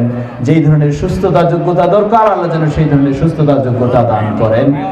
অতঃপর আমাদের মাঝে যারা উপস্থিত অনুপস্থিত অসুস্থ রয়েছেন, বহু অবদান রেখেছেন এই সহিহ দাওয়াতের ক্ষেত্রে, আজকে তিনি বয়োজ্যেষ্ঠ হয়ে গেছেন, অসুস্থ, আল্লাহ সুবহানাহু ওয়া তাআলা তাকে এবং আমাদের সকল অসুস্থদেরকে পরিপূর্ণ সুস্থতা দান করুন। যারা বিদায় নিয়ে চলে গেছেন, সে মুসলিমদের ভুল ত্রুটি ক্ষমা করে আল্লাহ তাদেরকে জান্নাতুল ফেরদাউস নসিব করুন। আর আমরা যেন ঈমানের উপরে থাকতে পারি, ঈমানের সাথে আমাদের বিদায় হয়, আল্লাহ আমাদের জন্য সেটি কবুল করে নিন। আমাদের সন্তানদেরকে যেন ইসলামের আলোকে গড়ে তুলতে পারি, আল্লাহ আমাদের সবাইকে সে তৌফিক দান করুন। আপনাদের একটি বিশেষ দাওয়াত জানাচ্ছি, আগামী 12 ও 13 মার্চ ঢাকা আশুলিয়া বাইপাইলে বাংলাদেশ জমিয়তে আহলে হাদিসের সেই বিশাল ক্যাম্পাসে ইসলামী মহাসম্মেলন অনুষ্ঠিত হবে, যেখানে দেশ এবং বিদেশের বিশিষ্ট ইসলামী স্কলারগণ উপস্থিত হবেন। আপনারা সকলেই সেখানে আমন্ত্রিত। এ বলে আমি শেষ করছি। ওয়া আখিরু দাওয়ানা আলহামদুলিল্লাহি রাব্বিল আলামিন। সুবহানাকা আল্লাহুম্মা ওয়া বিহামদিকা আশহাদু আল্লা ইলাহা ইল্লা আনতা আস্তাগফিরুকা ওয়া আতুবু ইলাইক। আসসালামু আলাইকুম ওয়া রাহমাতুল্লাহি ওয়া বারাকাতুহু।